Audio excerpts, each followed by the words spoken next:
जय जोहार, नमस्कार। छत्तीसगढ़िया न्यूज़ देख रहे हैं आप। छत्तीसगढ़ की तमाम बड़ी खबरों को विस्तार से बताएंगे। आप छत्तीसगढ़ से हैं और छत्तीसगढ़ समाचार ठीक इसी प्रकार रोजाना देखना चाहते हैं तो नीचे लाल कलर के सब्सक्राइब बटन को दबा करके चैनल को सब्सक्राइब कर लेना है। इससे पहले आज की कुछ प्रमुख सुर्खी। बस्तर में इमली और महुआ प्रसंस्करण इकाई की जाएगी स्थापना। जांजगीर चांपा जिला के जिला अस्पताल में वायरोलॉजी लैब का स्थापना किया गया है। और दुर्ग जिला की अमलेश्वर में राष्ट्रीय एकता शिविर का होगा आयोजन। बस्तर जिले में इमली महुआ प्रसंस्करण इकाई की स्थापना की जाएगी। राज्य सरकार ने इसके ऊपर 2-3 पक्षी समझौता के ऊपर हस्ताक्षर किया है। समझौता के मुताबिक 4 करोड़ रुपए की लागत से कोंडा गांव में महुआ डिस्टिलेशन प्लांट स्थापित किया जाएगा। इस प्लांट के लगने से बस्तर क्षेत्र में फूड ग्रेड महुआ का उपयोग होगा, जिससे कोंडा गांव क्षेत्र के संग्राहकों को अतिरिक्त लाभ मिलेगा। वहीं बस्तर के छिंदगांव में 6 करोड़ रुपए की लागत से इमली प्रसंस्करण केंद्र स्थापित किया जाएगा। इस प्रोसेसिंग प्लांट में इमली के पाउडर, इमली के बीज और इमली ब्रिक्स तैयार किया जाएगा। नारायणपुर के छोटे डोंगर में आत्मानंद इंग्लिश मीडियम स्कूल और ITI की स्थापना की जाएगी। यह घोषणा मुख्यमंत्री भूपेश बघेल ने नारायणपुर जिले में भेंट मुलाकात कार्यक्रम के दौरान किया। उन्होंने कहा कि छोटे डोंगर में हलवा समाज, 84 परगना गोंडवाना समाज के लिए सामुदायिक स्वास्थ्य केंद्र बनाया जाएगा। वहीं इन क्षेत्रों में संचालित होने वाले शासकीय स्कूलों को उन्नयन करने की भी बात कही। वहीं कोकड़ा झोल समेत 4 जगहों पर धान खरीदी करने की भी बात कही। इसके अलावा नारायणपुर में 50 बिस्तरों वाला मातृ शिशु अस्पताल भी खोला जाएगा। साथ ही उन्होंने तेंदुपत्ता संग्राहकों को नगद भुगतान करने की घोषणा की। मुख्यमंत्री भूपेश बघेल ने 104 देवगुड़ी और 104 घोटुल निर्माण के लिए 18 करोड़ रुपए की लागत से बनने वाले जनजातीय स्थलों का भूमि पूजन किया। इससे पहले पत्रकार वार्ता में मुख्यमंत्री ने जिला वासियों के लिए अलग अलग घोषणा की। उन्होंने कहा कि बीजापुर में जिला एवं सत्र न्यायालय बनाने की पहल की जाएगी। उन्होंने Swami Atmanand English medium school और कैका में उप स्वास्थ्य केंद्र खोलने का ऐलान किया। उन्होंने कहा कि भोपालपट्टनम और निर्मेड़ में मिनी स्टेडियम बनाया जाएगा। प्रवास के दौरान ज्ञान गुरु एजुकेशन सिटी में खेल मैदान, जिला ग्रंथालय और बालिका छात्रावास समेत कई बड़े ऐलान किए। सी मार्ट बनाने तथा इंद्रावती नदी पर रेनिकेड बनाने, कुआं तालाब की गहरीकरण करने की भी बात कही।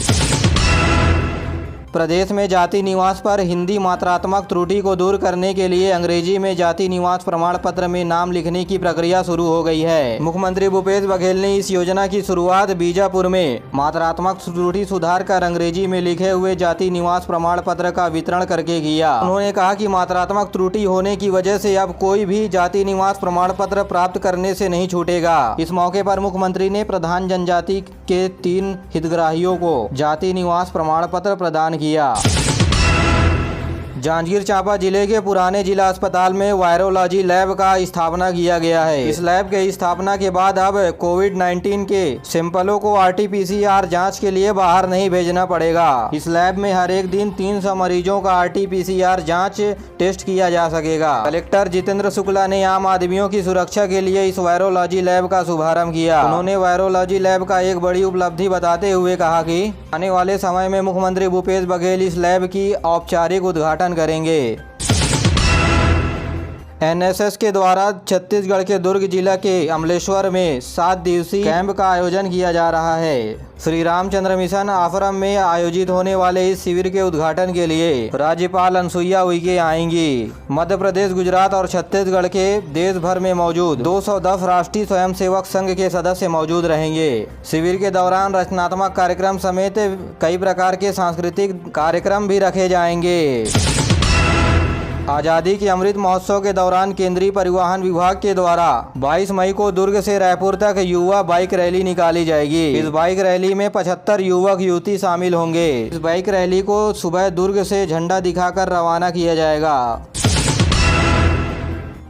हसदेव अरण्य क्षेत्र में कोयला खनन के लिए दिए जाने वाले आदेश के विरोध में तेज हो गया है। सर्व आदिवासी समाज के बैनर तले प्रदेश के अलग अलग जगहों से आंदोलन की आवाज उठ रहे हैं और इस आंदोलन के विरोध में राष्ट्रीय राजमार्ग 130 में चक्का जाम कर दिए। इस दौरान आंदोलनकारियों ने कोयला ले जाने वाले रेलवे ट्रैक को भी बाधित किया। हालांकि स्थिति को कंट्रोल में करने के लिए शासन ने राष्ट्रीय राजमार्ग में आने जाने वाले मुसाफिरों का रास्ता बदल दिया है। इसके बावजूद भी हजारों प्रदर्शनकारी सड़कों पर डटे रहे। प्रदर्शन का नेतृत्व पूर्व सांसद पोटाई कर रहे हैं और आंदोलनकारियों ने मांग की है कि हसदेव अरण्य क्षेत्र में कोयला खनन के आदेश को निरस्त कर दिया जाए और परसा कोल ब्लॉक में चल रहे खनन को रोका जाए। इन मांगों को पूरा नहीं किया गया तो सर्व आदिवासी समाज ने पूरे प्रदेश भर में उग्र आंदोलन करने की चेतावनी दी है। राजनांदगांव के छुई खदान में हुए पंचायत चुनाव के अध्यक्ष पद के लिए कांग्रेस समर्थित प्रत्याशी पार्थिया महोबिया ने जीत दर्ज की है। पार्थिका ने अपने निकटतम प्रतिद्वंदी भाजपा पार्टी के संजय जैन को 4 वोट से हराया। बता दें कि छुई खदान नगर पंचायत में भाजपा के दीपाली जैन अध्यक्ष चुनी गई थी। बाद में कांग्रेस और भाजपा पार्टी के पार्षदों ने अविश्वास प्रस्ताव पारित हो जाने के बाद पद से हटा दिया गया था। इसके बाद अध्यक्ष पद के लिए यहां दोबारा चुनाव हुआ, जहां पार्थिया महोबिया जीत दर्ज की गई। कोंडागांव जिले में हुए सड़क दुर्घटना में 3 लोगों की मौत हो गई। मिली जानकारी के मुताबिक फरसगांव जुगनी पुल के पास बस ने 2 पहिया वाहन को अपनी चपेट में ले लिया। इस दुर्घटना में 2 पहिया वाहन समान युवक की मौके पर ही मौत हो गई, जहां एक महिला और एक युवती ने इलाज के दौरान अस्पताल में दम तोड़ दिया। वहीं बालोद जिले में तेज रफ्तार कार एक ट्रक से टकरा गई। इस हादसे में एक बच्चे की मौत हो गई और 3 लोग गंभीर रूप से घायल हो गए। राज्य में प्री मानसून और बारिश की आहट के चलते लोग किसान खरीफ सीजन में फसल लगाने के लिए तैयारियां शुरू कर दी है। इसी कड़ी में राजनांदगांव के किसान बीज उठाव में लग गए हैं। यहाँ रोजाना किसान बड़ी संख्या में खाद बीज समिति केंद्र में पहुंच रहे हैं, जिसे देखते हुए समिति के द्वारा पर्याप्त रूप से भंडारण भी कर लिया गया है। खरीफ सीजन के लिए जिले के विभिन्न सोसाइटियों में 23,000 क्विंटल बीज का भंडारण किया गया है। वहीं खाद के भंडारण का लक्ष्य 65,000 मीट्रिक टन रखा गया है। केंद्रीय जिला सहकारी बैंक के मुख्य कार्यपालन अधिकारी सुनील कुमार वर्मा ने बताया कि जिले में 132 समिति के माध्यम से यूरिया, पोटास और बीज किसानों को उपलब्ध कराए जा रहे हैं और इस बार जिले में खाद की कहीं कमी नहीं है। छत्तीसगढ़ माध्यमिक शिक्षा मंडल ने diploma in elementary education DElEd की मुख्य परीक्षा की तारीख की घोषणा कर दी है। पहले और दूसरे दोनों वर्ष के परीक्षार्थियों के परीक्षा 15 जून से 30 जून के बीच ली जाएगी। परीक्षा उनके निर्धारित केंद्रों में सुबह 8 बजे से 11:30 बजे तक होगी। इस बीच 10वीं और 12वीं की पूरक परीक्षा यानी सप्लीमेंट्री परीक्षा के लिए 31 मई तक आवेदन दिए जा सकेंगे। विलम्ब शुल्क 550 रुपए के साथ 7 जून तक आवेदन भरे जा सकते हैं। गौरतलब है कि माध्यमिक शिक्षा मंडल ने छत्तीसगढ़ बोर्ड परीक्षा के परिणाम 14 मई को जारी किए हैं। छत्तीसगढ़ माध्यमिक शिक्षा मंडल ने 2 साल बाद ऑफलाइन मोड पर बोर्ड परीक्षाओं का आयोजन किया था। इस साल 10वीं की परीक्षा में 3,80,000 और 12वीं की परीक्षा में 2,97,000 परीक्षार्थियों ने परीक्षा दी थी।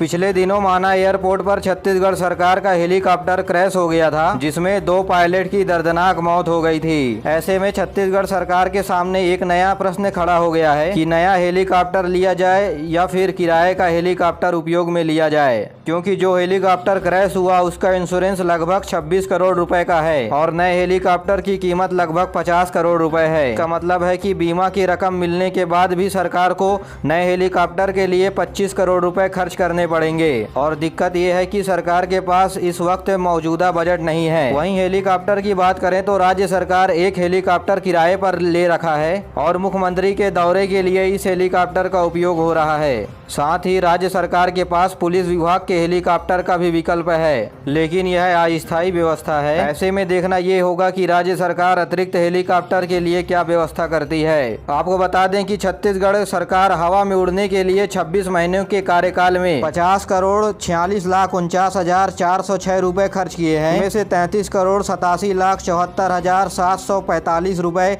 किराए के विमान हेलीकॉप्टर पर खर्च हुआ है।